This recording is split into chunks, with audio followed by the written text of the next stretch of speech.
नमस्कार, तपाईहरुलाई हार्दिक स्वागत छ चुनाव केन्द्रित विशेष बहसमा। कर्णाली मिसनले आसन्न फागुन 21 गते हुने प्रतिनिधि सभा सदस्यको निर्वाचनलाई लक्षित गरेर जुम्लाका विभिन्न पार्टीका उम्मेदवारहरूसँग उनीहरूको चुनावी घोषणापत्र र उम्मेदवारी केका लागि भन्ने विषयमा विशेष श्रृङ्खला सुरुवात गरेको छ। हामीले भदौ 23 र 24 पछिको यो जुन आन्दोलनपछि सिर्जित देशको राजनीतिक परिघटनालाई प्रत्यक्ष नियाली पनि रहेका छौं र त्यसपछि देश प्रतिनिधि सभाको निर्वाचनमा हुमिएको छ। त्यसैसँगै जुम्ला पनि यति बेला चुनावमय बनेको छ र दलहरू कार्यकर्ता रिजाउनका लागि नतिजा आफ्नो पक्षमा पार्नका लागि गाउँ केन्द्रित भएको अवस्था छ। खास गरी चुनाव कसले जित्छ के गर्छ भन्ने विगतका चुनाव भन्दा जुम्लाको चुनाव यसपालि निकै रोचक छ। एकजना स्वतन्त्र सहित 10 जना उम्मेदवार चुनावी मैदानमा छन् र विगत 79 को निर्वाचनलाई फर्केर हेर्दाखेरि आजको अतिथिका विषयमा कुरा गर्दा थोरै मैले भन्नै पर्छ। 79 को निर्वाचनमा सम्भवतः आफ्नो टिकट पक्की भएर गृह जिल्ला आउने क्रममै रहँदाखेरि रातारात टिकट खोसिएपछि अन्तिममा काठमाडौँ फर्किनु परेको थियो। यति भनिसकेपछि तपाईले सायद थाहा पाइसक्नु भएको होला। आज हाम्रो कर्णाली मिसनको स्टुडियोमा प्रगतिशील लोकतान्त्रिक पार्टीका उम्मेदवार, समाजसेवी, दिग्गज व्यक्तित्व र वरिष्ठ पत्रकार मनऋषि धिताल जी हुनुहुन्छ। उहाँलाई हार्दिक स्वागत गर्छु। नमस्कार, तपाईलाई स्वागत छ। नमस्कार। सन्चै हुनुहुन्छ? म एकदम सन्चै छु। र के छ चुनावी गतिविधि कसरी चलिरहेछ? चुनावी गतिविधि निकै राम्रोसँग चलिरहेछ। खास गरी अनुशासित ढङ्गले हामीले हाम्रो सवालमा चाहिँ एकदमै अनुशासित ढङ्गले, किनकि आचार संहिता कार्यान्वयन गर्ने विभिन्न ठाउँमा हिजोको दिनमा म आफू पनि बसेको हुनाले र यो निर्वाचनलाई हामीले अप्ठ्यारो समयमा हुँदै गरेको चुनाव भएको हुनाले जनतालाई, मतदातालाई, विभिन्न राजनीतिक पार्टीहरूलाई, विभिन्न सामाजिक संस्थाहरूलाई, व्यक्तिहरूलाई, सबैलाई भनौँ एउटा अनुशासनपूर्वक चुनावसम्म लगेर एउटा चुनावको हाम्रो जुन सबभन्दा ठुलो पर्व छ त्यसलाई सम्पन्न गर्नु छ।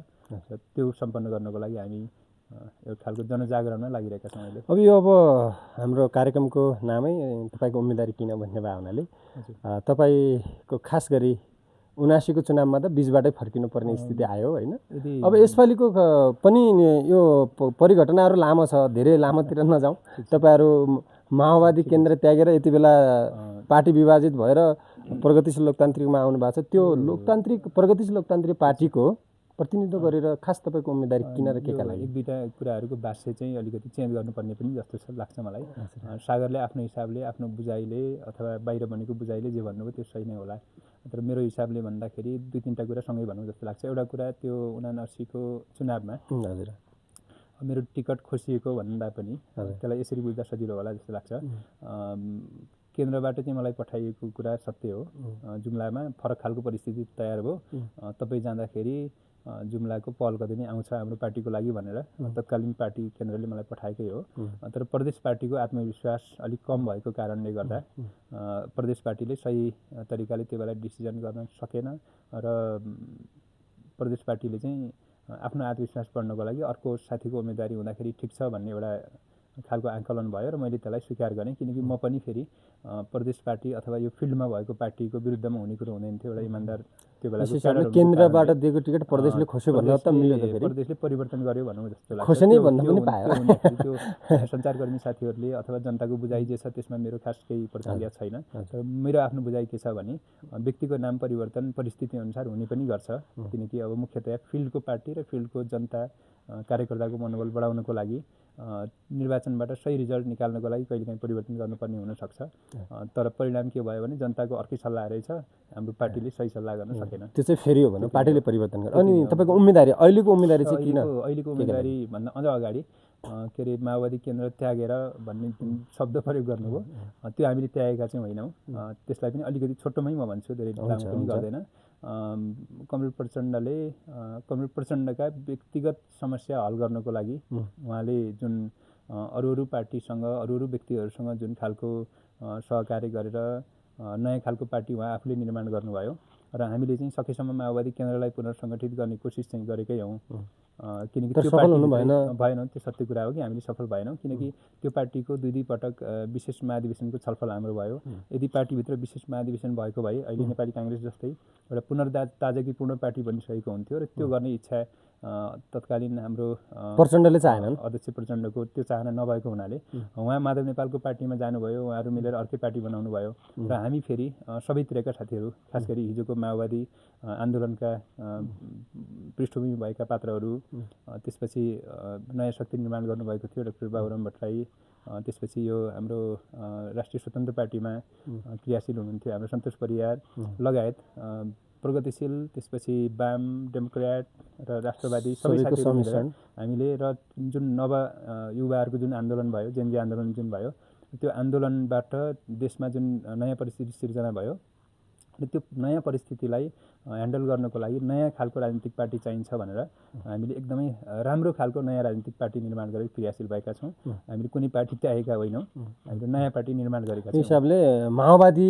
केन्द्र त अहिले छैन नि त, न तपाईँहरूले आत्मसात गर्नुभयो न प्रचण्डले गरे। अब तपाईँहरूको भाषामा चाहिँ प्रचण्ड माधव कुमारकोमा गयो भन्ने छ। निर्वाचन आयोगमा हामीले कोसिस पनि गरेका थियौँ कि प्रचण्ड माधव नेपालसँग गएर अर्कै पार्टी निर्माण गर्नु भएपछि निर्वाचन आयोगसँग हामीले एकचोटि अनुरोध पनि गरेका थियौँ। तर अब निर्वाचन प्रक्रिया अगाडि बढिसकेको हुनाले हाललाई यो मिल्दैन भनेपछि अनि हामी सबैतिर फेरि जेनजी आन्दोलनको मर्मलाई पनि हामीले आत्मसात गर्नु थियो।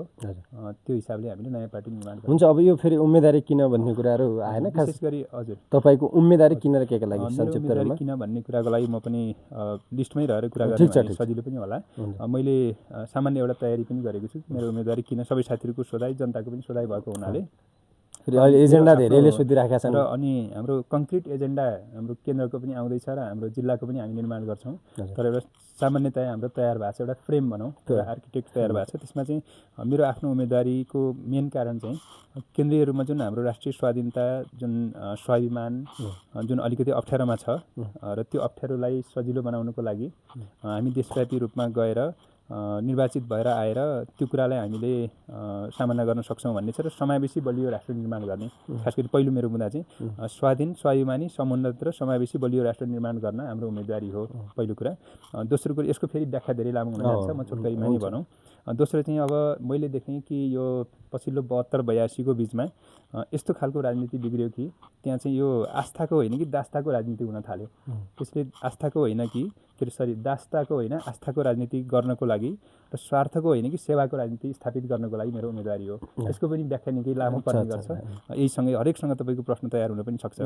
अनि अर्को फेरि यो 72-82 बिचमा जुन लोकतन्त्र गणतन्त्र खोसुवामा परेर जुन नेतातन्त्र स्थापित भयो, त्यो नेतातन्त्रको अन्त्य गरेर जनतालाई सर्वशक्तिमान बनाउनको लागि मेरो उम्मेदवारी हो। अर्को भनेको हाम्रो जुन महिला, दलित, उपेक्षित, उत्पीडित क्षेत्रको समुन्नतिको जुन वास्तविक समावेशी प्रतिनिधित्व स्थापित गर्नको लागि पनि हो, सुनिश्चित गर्नको लागि पनि हो।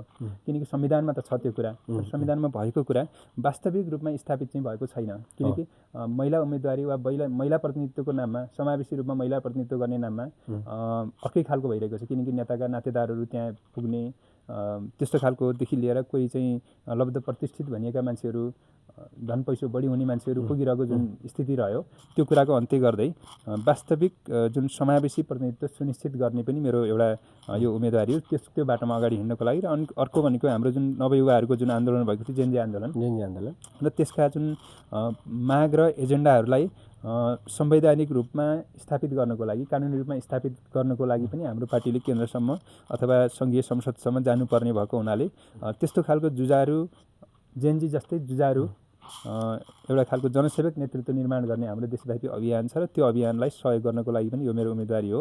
र जिल्लाको सवालमा अलिकति भनौँ, अब 2-3 बुँदा मात्रै छ मेरो। त्यसको लागि चाहिँ जुम्लाको जुन समृद्ध र विकासको सामूहिक सपना निर्माण गर्न, साकार पार्नको लागि हो।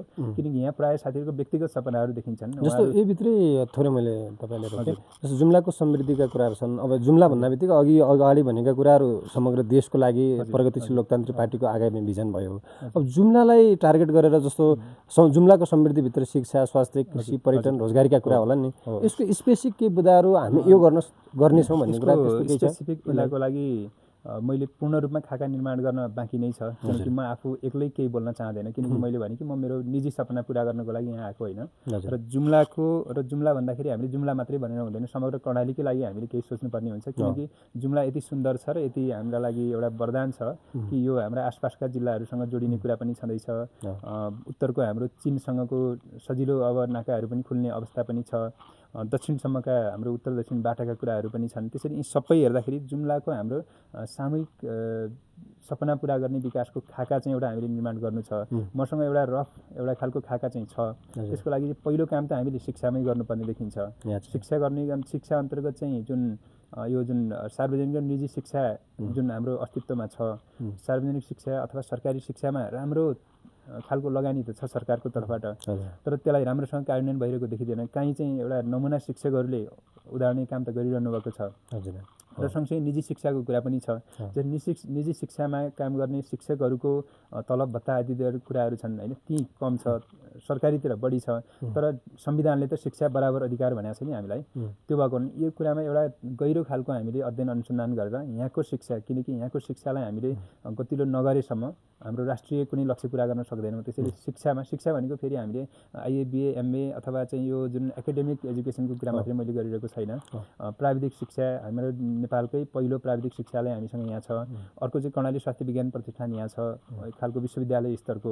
त्यसैले हाम्रो पहिलो प्राविधिक शिक्षालय, अहिलेसम्म भएको हाम्रो जुन विश्वविद्यालय स्तरको संरचना, यसबाट हामीले लाभ लिन सक्ने कुराहरू। त्यस्तै सँगसँगै हाम्रो मध्यपश्चिम विश्वविद्यालयसँग सम्बन्धित आबद्ध कतिपय क्याम्पसहरू छन्, तिनको पनि के कसरी सुधार गर्ने कुराहरूदेखि लिएर यी धेरै कुराहरू छन्। र विशेष गरी जीवन उपयोगी शिक्षा, म आफू के चाहन्छु भने मध्यपश्चिम विश्वविद्यालयको कोही भिजिटिङ प्रोफेसर हाम्रो स्याउ फार्ममा काम गर्ने किसान हुन सक्नुहुन्छ, र त्यो उहाँलाई रेकग्निसन कसरी हुन्छ त होइन। हाम्रो लागि मानौ सिटिभिटीको लागि अध्यापन गराउने सिकाउने राम्रो प्रशिक्षक भनेको हाम्रो यहाँको ओडहरू हुन सक्नुहुन्छ होइन। उहाँसँग एबोरिजिनल नलेज छ, उहाँहरूसँग त्यो नलेज छ, तर त्यो नलेजको रेकग्निसन छैन।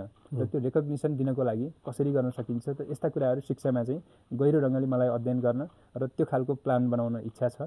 तर त्यो मेरो फेरि व्यक्तिगत कुरा होइन, फेरि सामूहिक सपनाहरू बनाउनु छ। र अरूतिर पनि कृषिमा पनि त्यस्तो कुरा होला, जडीबुटी लगायतका कुराहरूमा पनि त्यस्तो कुरा होला।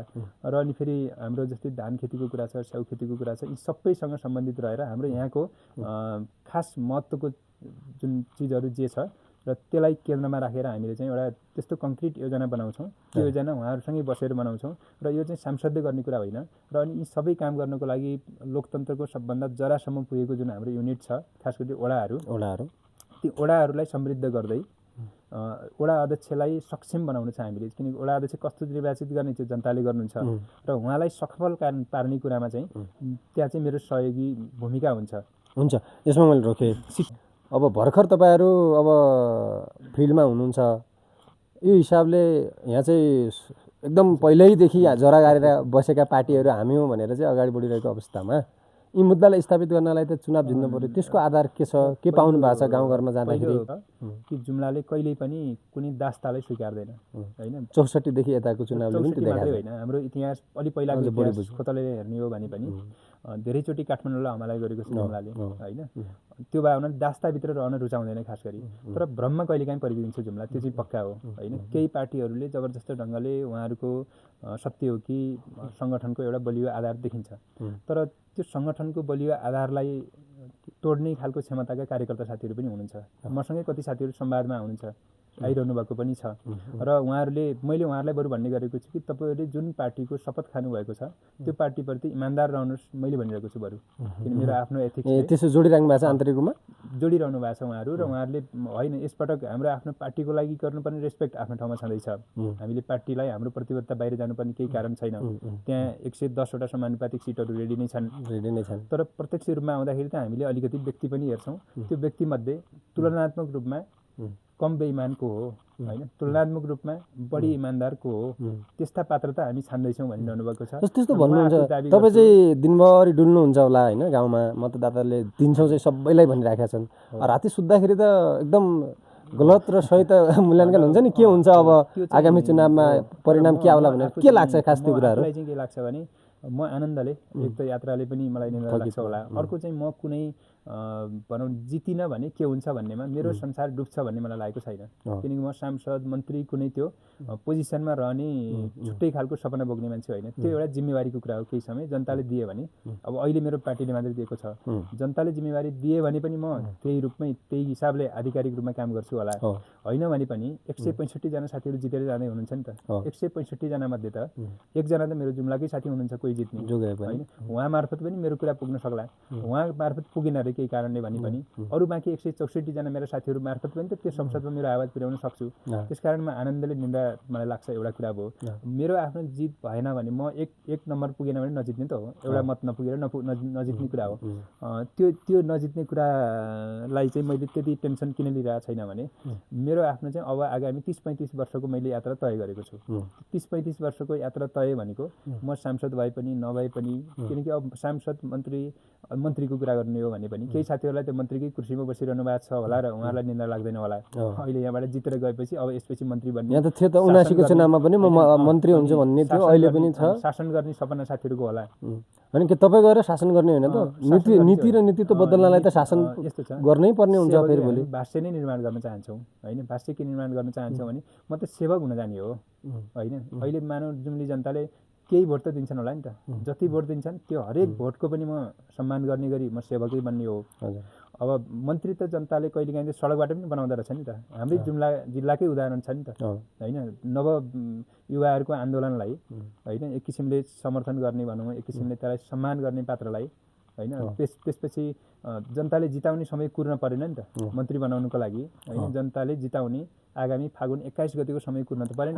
हाम्रो आदरणीय माधव चौलागाई सरले मन्त्री हुनुहुन्छ, किनकि यदि जनताले चाहे भने सडकबाट पनि मन्त्री बनाउँदो रहेछन्। अथवा फेरि माधव सर उहाँहरू जस्तो व्यक्तित्वहरू हामीहरू सबै भनौँ मन्त्री नहुँदा पनि त जनसेवामै थियौँ त हामी जहिले पनि होइन। हामीले पनि यहाँबाट जितेर गएका साथीहरूले अलि आधिकारिक ढङ्गले संसदको आधिकारिक फोरममा रोस्टरमा बोल्नुभयो, चर्का कुरा पनि गर्नुभयो, नारा पनि लाउनुभयो। उहाँहरूको आफ्नो व्यक्तित्वको प्रशंसा र व्यक्तित्वको मार्केटिङ त गर्नुभयो उहाँहरूले होइन। हाम्रो आफ्नो मातृभूमिलाई केन्द्रमा राखेर वास्तवमा व्यक्तित्वको मार्केटिङ चाहिँ भएकै छ। जिल्लामा समयले भ्याएसम्म आएर विभिन्न अनुकरणीय काम पनि गरिराख्नु भएको छ। जस्तो यो 79, 74 अब यही दुई चुनावका प्रतिनिधिहरूलाई मात्रै हेर्ने भने जिल्लाको समग्र विकासको लागि उहाँहरूको भूमिकालाई चाहिँ हजुरले कसरी समीक्षा गर्नुहुन्छ? खास कुरा के छ भने केही साथीहरूले पर्सनल ब्रान्डिङ र पर्सनल मार्केटिङमै सदुपयोग गर्नुभयो हाम्रो फोरमलाई, अहिलेसम्मका फोरमलाई भनौँ न। तर म अहिलेको मात्रै कुरा गर्दै छैन, अहिले 79 र अलि अगाडिको कुरा गर्दै छैन, म 2015 यताकै कुरा गर्दैछु होइन। 2015मा पनि हाम्रो जिल्लाबाट स्वतन्त्र उम्मेदवारको रूपमा आदरणीय भीम प्रसाद श्रेष्ठ हुनुहुन्थ्यो होइन। उहाँले पनि त केही काम त गर्नुभयो होला, त्यो तपाईँ हामीले अध्ययन गरेर पत्ता लगाउन बाँकी नै छ। त्यसपछि अझ अर्को अब अध्ययन पनि भइरहेको छ कि पञ्चायत कालमा पनि एक खालको अध्ययन भयो, एक खालको यहाँबाट पनि केही प्रतिनिधिहरू काठमाडौँसम्म त्यो बेलाको राष्ट्रिय पञ्चायतसम्म पुग्नु भएको थियो। उहाँहरूले पनि कुनै कामहरू पक्कै गर्नुभएको थियो। जुम्ला आजको ठाउँमा बिचको यो 79 यता अथवा 74 यता मात्रै आएको त होइन। राजनीतिक रूपमा त हामीले पुरानो व्यवस्था फाल्नै थियो होइन। राजनीतिक रूपमा हामीले नयाँ व्यवस्था ल्याउनै थियो, त्यो त ल्याइयो आयो, जनताले ल्याए। तर विकासका कुराहरूको हामीले स्टेप बाई स्टेप कुरा गर्ने हो भने हरेक सानो कुराको पनि पहिलोपटक यहाँ बत्ती कहिले बल्यो होला, त्यो बत्ती बाल्नको लागि के 79 पछिका साथीहरूको वा 64 पछिका साथीहरूको मात्रै योगदान थियो होला र? त्यो त पक्कै छैन होला। हाम्रो कर्णाली स्वास्थ्य विज्ञान प्रतिष्ठानको कुरा छ, माथिल्लो हाम्रो जुन केटिएसको कुरा छ, यी सबै कुरा त विभिन्न चरणमा विभिन्न साथीहरूको योगदान भएरै यी कुराहरू भए। यसमा चाहिँ तपाईँको अर्को धारणा भने जस्तो व्यक्ति बढी हाबी हुने चलन देखियो नि त यहाँनिर, यो मेरो कारणले भयो भन्ने एउटा व्यक्तिले सम्भव छ र कुनै यत्रो ठुलो गौरवको कुराहरू हुनको लागि व्यक्तिसँग पक्का कुरा हो कि अधिकार प्राप्त व्यक्ति छ भने र उसँग यदि योजना छ भने त्यसलाई चाहिँ योजनामा परिणत गर्नको लागि, त्यस कानुनी रूप निर्धारण गर्नको लागि योगदान पक्का हुन्छ उसको। तर फेरि के हो भने हामी भन्छौँ कि कोही हाम्रो चलन पनि त्यस्तै छ। कोही एकजना ट्राफिक प्रहरीले राम्रो किसिमले ट्राफिक व्यवस्थापन गर्यो भने कस्तो ट्राफिक व्यवस्थापन गर्यो भनेर ट्राफिकलाई सम्मान गर्नुपर्ने स्थिति छ। एउटा पाइलटले नेपालबाट जुम्लासम्म जहाज उडाएर ल्याउनु भयो भने, अलिअलि हावा लाग्यो भने कस्तो आनन्दले उहाँले पुर्याउनु भयो सुरक्षित भन्ने हाम्रो चलन छ। हाम्रो यो पनि छ। एक किसिमले चाहिँ अब अनावश्यक नायकत्वको प्रचलन छ होइन। किनकि कर्तव्यको कुरा हो। काठमाडौँबाट केन्द्रीय संसदसम्म जाने जो साथी हुनुहुन्छ 165 जना त प्रत्यक्ष निर्वाचित भएर जानुहुन्छ नि त। त्यो 165 जनाकै कर्तव्य के हो भने अहिले जुन हाम्रो टोटल मतदाता, टोटल जनसङ्ख्या जे छ, ती सबैको भावनालाई केन्द्रीय संसदसम्म प्रतिनिधित्व गर्ने कुरा हो, त्यो कर्तव्य हो उहाँहरूको। अनि अर्को कुरो बजेट ल्याउने कुरा गर्दै हुनुहुन्छ होइन, उहाँहरू हामीले यति ल्यायौँ, यति करोड, यति अर्ब ल्यायौँ भन्ने पनि छ फेरि कुरा। त्यो कामै त्यही हो त उहाँहरूको होइन, हाम्रो कामै त्यही हो। हामी अनौपचारिक रूपमा, नागरिक समाजको रूपमा, मिडियाको रूपमा पनि हामीले एउटा भूमिका निर्वाह गरिरहेका हुन्थ्यौँ भने जनप्रतिनिधिको रूपमा जाने साथीहरूले पनि झन् परिपक्व ढङ्गले आफूलाई र आफ्नो पर्सनल ब्रान्डिङलाई होइन कि जनताको ब्रान्डिङलाई वा जनतालाई केन्द्रमा राखेर जनताकै गोजामा भएको एउटा गोजाको बजेट अर्को गोजाभित्र हामीले राखिदियौँ भनेर त्यो ढाँटछल गर्नुपर्ने केही आवश्यकता छैन। त्यो अरूलाई भन्न दिनु, हामीलाई भन्न दिनुहोस् न होइन, विपक्षीहरूलाई दिनुहोस् होइन, प्रतिस्पर्धीहरूलाई भन्न दिनुहोस्। आफै धेरै ब्रान्डिङ गर्नुपर्ने आवश्यकता छैन र आफू नै यो दुनियाँको संसारको होइन सारा चाहिँ दुःखहरू अन्त्य गर्ने पात्र हुँ भन्नु त्यो चाहिँ आवश्यकता छैन। प्रगतिशील लोकतान्त्रिक पार्टी आफ्नो रफ्तारमा अगाडि बढिराख्दाखेरि कर्णालीको हिसाबले हेर्दा रुकुम पश्चिम र रुकुम पूर्वमा नेकपा एमालेसँग चुनावी तालमेल गरेको स्थिति छ। तपाईँ चाहिँ एक हिसाबले हुमिसकेको मान्छे होइन, 79मा पनि दृढ इच्छा शक्तिका साथ तपाईँ झोला कसिसक्नु भएको थियो, हामीले त्यो तपाईँको स्टोरी पनि पढेको थियौँ। यो स्थितिमा चाहिँ जनार्दन शर्माले चुनावमा ल जुम्लामा चाहिँ नेकपा एमालेलाई सघाउनु पर्यो भन्ने कुराहरू आएको भए तपाईँ के निर्णय गर्नुहुन्थ्यो होला? किनकि जुम्लामा थाहा छ व्यक्तिगत रूपमा म केही पनि होइन, यो कन्फर्म छ, त्यो त म जहिले पनि त्यो भन्न चाहन्छु। तर कहीँ न कहीँ जुम्लाको धेरै बुद्धिजीवी साथीहरूले, जनप्रतिनिधिहरूले पनि, किनकि मेरो आफ्नो एजेन्डा नै कोही मन्त्री प्रधानमन्त्रीको एडभाइजर वा केही हुनुभन्दा वडा अध्यक्षको सहयोगी भन्ने मेरो आफ्नो ड्रिम पनि हो, मैले त्यही किसिमले गरेको पनि छु। त्यो हिसाबले म आफूले चाहिँ यही बेलै चुनाव आइपुग्छ भन्ने त हामीलाई थाहा थिएन, किनकि अब नवयुवाहरूको आन्दोलन भयो, त्यो आन्दोलनले हामीलाई हुत्याएर यहीँ ल्याइपुर्यायो। तर जुम्लाको सवालमा खास चाहिँ अलि पछिल्लो चुनावको बेलामा अलिकति पर होला, नियमित समयमा होला भन्ने हाम्रो आकलन थियो र त्यो खालको तयारी त छँदै थियो। तर नवयुवाको आन्दोलनले हामीलाई अलिकति अगाडि ल्याइपुर्यायो। तर जुम्लाको सवालमा म आफूलाई चाहिँ जनताको बिचमा जान सक्छु र जनताले व्यक्तिगत रूपमा हामीले स्थापित गरेको पार्टी, हामीले जनताको बिचमा दिँदै गरेको चुनाव चिन्हलाई अत्यधिक बहुमतले माया गर्नुहुन्छ भन्ने कुराको ढुक्कको थियो र केन्द्रीय रूपमा हामीले कुनै सम्झौता काहीँ कोहीसँग गर्नुपर्ने कुरा छैन। तर चुनाव भएको हुनाले यदि हाम्रो नेतृत्वलाई अथवा हाम्रो उम्मेदवारीलाई सहयोग गर्ने सबै मतदाता, सबै जनता, सबै सङ्गठित संस्थाहरू, राजनीतिक पार्टीहरू कसैले गर्नुहुन्छ भने वेलकम छ। हामी अहिले चाहिँ उहाँहरूलाई सम्मान मात्रै गर्न सक्छौँ। तर अब हाम्रा सबै मतदाताहरू र हामी सबै जो चुनावको फिल्डमा खटिसकेका छौँ, अब जुम्लाको सवालमा चाहिँ अर्को कुनै पार्टीको चुनाव चिन्हको लागि हामी खट्न चाहिँ सक्दैनौँ अहिले। यो कुरा हामीले केन्द्रीय रूपमा यद्यपि केन्द्रले त्यो निर्णय गरेको भए पनि कार्यान्वयन गर्ने स्थिति हुन सक्छ। हाम्रो केन्द्र चाहिँ हाम्रो केन्द्र त्यस्तो केन्द्रले कार्यान्वयन नगर्ने र गर्ने भन्ने अर्थमा पुग्दैन थियो, किनकि जुम्ला हामीले चाहिँ उच्च प्राथमिकतामा राखेको एक्लै एकचोटि आँखा चुनाव चिन्ह र आँखा खुलेका जुम्ली जनताको सङ्ख्या, मतदाताहरूको सङ्ख्या हामीलाई हेर्न मन छ भन्ने कुरा हामीले केन्द्रीय रूपमै पहिल्यै हामीले पक्का गरेर आएको हुनाले यसमा चाहिँ कुनै त्यस्तो तलमाथि हुने कुरो थिएन। र केन्द्रीय नेतृत्वले भनौँ, हाम्रो नेतृत्व पनि केन्द्रीय भन्नुको अर्थ भयङ्कर ठुलो कोही आदेश मान्नुपर्ने खालको छैन। होइन आदेश त मान्नै पर्ने छ। मैले यसमा फेरि जोडिहालेँ, प्रचण्डले एकचोटि भन्नुभएको थियो एउटा अन्तर्क्रियामा, सबैभन्दा बढी म नेतृत्वमा हुँदाखेरि अवसर लिएको भनेको जनार्दनले नै हो, अब यसपछि उनलाई चाहिँ एकैचोटि माथि जम्पिङ गर्नुपर्ने देखिया छ, त्यो हुनाले उनी चोटिएर गएका हुन् भन्ने टाइपको जस्तो गर्नुभएको थियो। उहाँलाई पनि नेतृत्व चाहियो हो जनार्दनलाई। अब यस्तो छ, यदि त्यही नै भन्ने हो भने, यदि जनार्दनलाई केन्द्रमा राखेर बहस गर्ने हो भने जनार्दनले त पहिले नै पार्टी फुटाउनुहुन्थ्यो होला, उहाँले फुटाएको होइन। उहाँले सोपानको प्रचण्ड जसरी अहिले हुनुहुन्छ होइन, प्रचण्ड भन्न त अलिक कम मन लाग्छ मलाई, आदरणीय पुष्पकमल दाहाल हुनुहुन्छ, आदरणीय पुष्पकमल दाहाल जो हुनुहुन्छ, उहाँले जुन सोपानको उहाँको छ होइन, केन्द्रीय समिति छ, पोलिट ब्युरो छ, के छ आदि इत्यादि छ, लगभग प्रचण्डको समस्या समाधान गर्न जुन अहिले पार्टी निर्माण गरेका छ, प्रभाकरको समस्या समाधान गर्न उहाँले त्यस्तै पार्टी बनाउन सक्नुहुन्थ्यो, प्रभाकर अध्यक्ष बन्न सक्नुहुन्थ्यो, कुनै पोलिट ब्युरो निर्माण गर्न सक्नुहुन्थ्यो उस्तै प्रकृतिको। तर उहाँ किन भुइँमा बसेर आफूभन्दा जुनियर हिजोका आफ्नो कार्यकर्ताहरूलाई आफ्नो अध्यक्ष मानेर अध्यक्ष परिषद निर्माण गरेर उहाँ किन तल भुइँमा बसिरहनु भएको छ त? त्यो नै इच्छा भएको भए त उहाँ त्यही गर्नुहुन्थ्यो होला नि त। त्यो भए हुनाले प्रभाकरमाथि पनि एक खालको न्याय हुन आवश्यक छ। मैले प्रभाकरलाई फेरि नजिकबाट चिन्दछु, युद्धको मोर्चामा पनि चिन्दछु, शान्तिको मोर्चामा पनि, सरकारको मोर्चामा पनि, संसदको मोर्चामा पनि, आन्दोलनको मोर्चामा पनि, यी सबै कुरामा, पार्टी निर्माणको कुरामा, हिजो एमालेसँग भनौँ केपी ओलीसँग प्रचण्डलाई गरेर जोड्ने कुरामादेखि लिएर धेरै कुराहरूमा फुटाउनेमा फेरि योगदान छैन उहाँको। फुटाउने चाहिँ उहाँहरूको आफ्नै कुरा। अहिले चाहिँ फुटाउन खोज्यो जनार्दनले भन्ने पनि आयो अन्तिममा। उहाँ डराउनु भएको, उहाँले प्रभाकरलाई आफ्नो हाराहारीमै राख्नुभएछ। प्रभाकरले प्रचण्डको हाराहारीमै खास रहन चाहनु भएन। उहाँलाई त्योभन्दा उच्च तहमा अहिले जहाँ हुनुहुन्छ उहाँ होइन, एक खालको एउटा खालको समूह निर्माण गरेर उहाँ जहाँ हुनुहुन्छ त्योभन्दा राष्ट्रिय रूपमै उच्च स्थानमा लान प्रभाकरले चाहनुभएको थियो। त्यो प्रचण्डलाई चाहिँ डे टु डेको प्रशासनिक नेतृत्व बन्न मन लाग्यो, एउटा खालको सैद्धान्तिक नेतृत्व, एउटा राष्ट्र नायक बन्नेतिर उहाँको इच्छा रहेन। त्यो कारणले गर्दा हो र प्रभाकरमाथि पनि राजनीतिक न्याय त्यो हुन्छ होला। र अहिले मैले फेरि प्रभाकर हामी सबै भुइँमा छौँ क्या, हामीभन्दा माथि प्रभाकर हाम्रो पार्टीको सवालमा समान हाम्रा हैसियत छ। त्यो भएको हुनाले हामीलाई 5 जना जुन हाम्रो अध्यक्ष परिषदको नेतृत्व हुनुहुन्छ, जेएनजी आन्दोलनको पनि हुनुहुन्छ, दलित आन्दोलनको पनि हुनुहुन्छ, स्वतन्त्र पार्टीबाट आउनुभएको पनि हुनुहुन्छ, लगायत सबैतिरको हिजो माओवादी पृष्ठभूमिको पनि हाम्रो नेतृत्व छ। र त्यसले जुम्लालाई फरक ढङ्गले हेरेको हुनाले पनि यसपटक जुम्लाको लागि छुट्टै केही आदेश हामीले पालना गर्नुपर्ने थियो। अब संक्षिप्त रूपमा चाहिँ भोलिका दिनमा फेरि प्रचण्डसँगै एक भएर अगाडि बढ्न सक्ने सम्भावना कतिको छ? यस्तो छ, राजनीतिमा जहिले पनि कुनै पनि सम्भावनाको अन्त्य हुँदैन। हामी त यो पार्टीको फोरम यस्तो बनाएका छौँ कि हाम्रो पार्टी खास गरी प्रगतिशील लोकतान्त्रिक पार्टी, हामीले राष्ट्रिय झन्डा मात्रै बोकेका छौँ। पार्टीको झन्डा पनि हाम्रो आँखा मात्रै हो, किनकि नयाँ दृष्टिकोण दिनु छ देशलाई भनेर। त्यो भएको हुनाले प्रचण्डसँगै हाम्रो सहकारी सँगै नहुन सक्ने कुरो चाहिँ छैन। उहाँ यदि अहिलेका उहाँ भएका उचाइभन्दा अझ अग्लो उचाइमा जान चाहनुहुन्छ भने उहाँलाई वेलकम छ, किनकि हामी हिजोको क्रान्तिको एउटा नेतृत्व हो होइन। बिपी पुष्पलाल, त्यसपछि अनि फेरि त्यो उचाइको हामी नेता उहाँलाई बनाउन चाहन्थ्यौँ। उहाँ अहिले प्रशासनिक नेतृत्व भएर तल एउटा एक थान प्रधानमन्त्री हुनको लागि आखिर 3 चोटि भइ नै सक्नुभयो।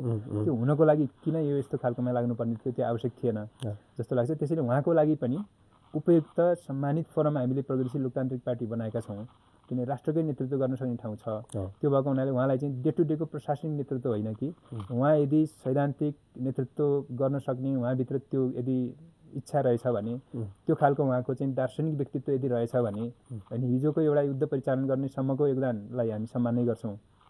तर भोलि एकै ठाउँ हुनको लागि उहाँले यो अहिलेको सञ्जालहरू तोडेर यदि उहाँ आउन सक्ने अवस्था हुन्छ भने हामीलाई सहकार्य गर्न केही पनि गाह्रो कुरो छैन, किनकि हामी एउटा सीमित पार्टीको एक थान अध्यक्ष, एउटा देशको एक थान प्रधानमन्त्री होइन कि हाम्रो चीनको अध्यक्ष माओ जस्तो जो राष्ट्रपति प्रधानमन्त्री केही हुन परेन तैपनि एउटा माथिल्लो स्तरको एउटा राष्ट्रनायक बन्नुभयो होइन। हाम्रै पनि यहाँ धेरै राष्ट्रनायकको व्यक्तित्व बन्न सक्ने खालको नेतृत्व हाम्रो इतिहासमा छ।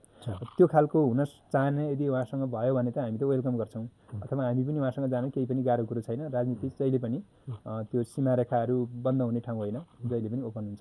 हस्, हुन्छ। अब हामी कार्यक्रमको अन्तिममा आइसकेका छौँ। यति बेला कर्णाली मिसन हेरिराख्नुहुने सम्पूर्ण दर्शकहरूलाई प्रगतिशील लोकतान्त्रिक पार्टीको उम्मेदवारका हिसाबले चाहिँ के भन्न चाहनुहुन्छ? अपिल म चाहिँ प्रगतिशील लोकतान्त्रिक पार्टीको उम्मेदवारको हिसाबले म आदरणीय जुम्ली मतदाता दाजुभाइ दिदीबहिनीहरूलाई आफ्नो आँखा खुल्ला छ, आँखा खोलेरै आँखा चुनाव चिन्हलाई रोज दिनुहोस् भन्ने मेरो अनुरोध छ। धेरै खालका भ्रमहरू छन्, कोही 1-2 जना व्यक्तिहरूले यो देशको वा हाम्रो जिल्लाको कुनै परिवर्तन गर्ने होइन। तपाईँ हामी सबै मिलेर साझा योजना निर्माण गऱ्यौँ भने हाम्रो जिल्लालाई पनि हामी विकासको अर्को उचाइमा पुर्याउन सक्छौँ। हामीलाई मतदान गर्नुहोस्, काठमाडौँसम्म निर्वाचित गरेर पुर्याउनुहोस् र एउटा सेवकको रूपमा, कहिले पनि तपाईँहरूको शासकको रूपमा होइन कि तपाईँहरूको सेवकको रूपमा सेवा गर्ने मौका दिनुहोस् भन्ने अनुरोध गर्न चाहन्छु। र केही अब सोसियल मिडियादेखि लिएर अरूतिर एकदमै हङ्गामा भइरहेछ कि मान्छे बाहेक अन्य प्राणीका नामहरू दिएर प्रचार प्रसार पनि भइरहेछ। सिंह र बाघ, म त्यो पनि भन्न चाहँदैन। मेरा साथीहरू हुन्, तिनीहरू मान्छेहरू हुन्, त्यसरी कोही मान्छेसँग डराउनु पर्ने आवश्यकता छैन। ती जुन दुर्लभ प्राणीहरू छन्, ती दुर्लभ प्राणीहरू बस्ने ठाउँ कि चिडियाखाना हो कि चाहिँ अब उहाँहरूको सुरक्षित वासस्थान आफ्नै ठाउँमा हो। जनताको बस्तीमा पसेर त्यो आतङ्क पनि नफैलाउन म अनुरोध गर्छु साथीहरूलाई। उहाँहरूले आफ्नै स्थानमा जनता भएर, साथी भएर, मान्छे भएर आउन, देउता भएर, भगवान भएर पनि नआउनुहोस् र लोप हुन लागेको कुनै चाहिँ अब त्यो जनावर भएर पनि नआउनुहोस्, मान्छे भएर आउनुहोस्, मान्छे भएर जाउँ। र 10 जना छौँ हामी, 10 जनामध्ये जोसुकैले जानुभयो भने पनि हामी 10 जनाको एउटा साझा कमिटमेन्ट हामी गर्नेछौँ। अरू साथीहरू तयार हुनुभयो भने, किनकि हाम्रो त साझा हो नि होइन, जिल्ला साझा हो, सबै मत जोडेर 71,000 पुग्ने हो। त्यो भएको हुनाले मेरो आफ्नो अनुरोध चाहिँ त्यही नै छ कि म सेवकको रूपमा काम गर्नेछु। धेरै मसँग प्रतिबद्धता गर्नुपर्ने वा धेरै ढाँट्नुपर्ने कुरा केही पनि छैन। म एक्लै केही योजना बनाउने छैन। जिल्लाका बुद्धिजीवी साथीहरू, जिल्लाको किसान मजदुर, त्यसपछि उहाँहरूसँग बसेरै योजना निर्माण गरेर कानुनमा गर्नुपर्ने कुराको लागि पनि कानुनी सङ्कटहरू के छन् त्यो समाधानको बाटोमा म अगाडि लाग्छु भने जिल्लाका समस्या समाधान गर्नको लागि तपाईँहरूले जिताउनु हुने गाउँपालिका नगरपालिकाका प्रमुख, उपप्रमुख, अध्यक्ष, उपाध्यक्ष, त्यसपछि वडा अध्यक्षहरू, उहाँहरूलाई मैले आफूले नजिकबाट उहाँहरूसँग कोअर्डिनेसन गरेर जनतासम्म पुर्याउनको लागि उहाँहरूको अनुगमनकर्ताको रूपमा पनि सहयोगीको रूपमा काम गर्नेछु। यो एकदमै गहिरो कुरा पनि छ, यहाँहरूलाई यो बुझिदिन पनि म हार्दिक अनुरोध गर्दछु र कर्णाली मिसनका सबै दर्शक श्रोताहरूलाई पनि म धन्यवाद ज्ञापन गर्न चाहन्छु। नमस्कार। हुन्छ, समय र सम्वादको लागि धेरै धेरै धन्यवाद।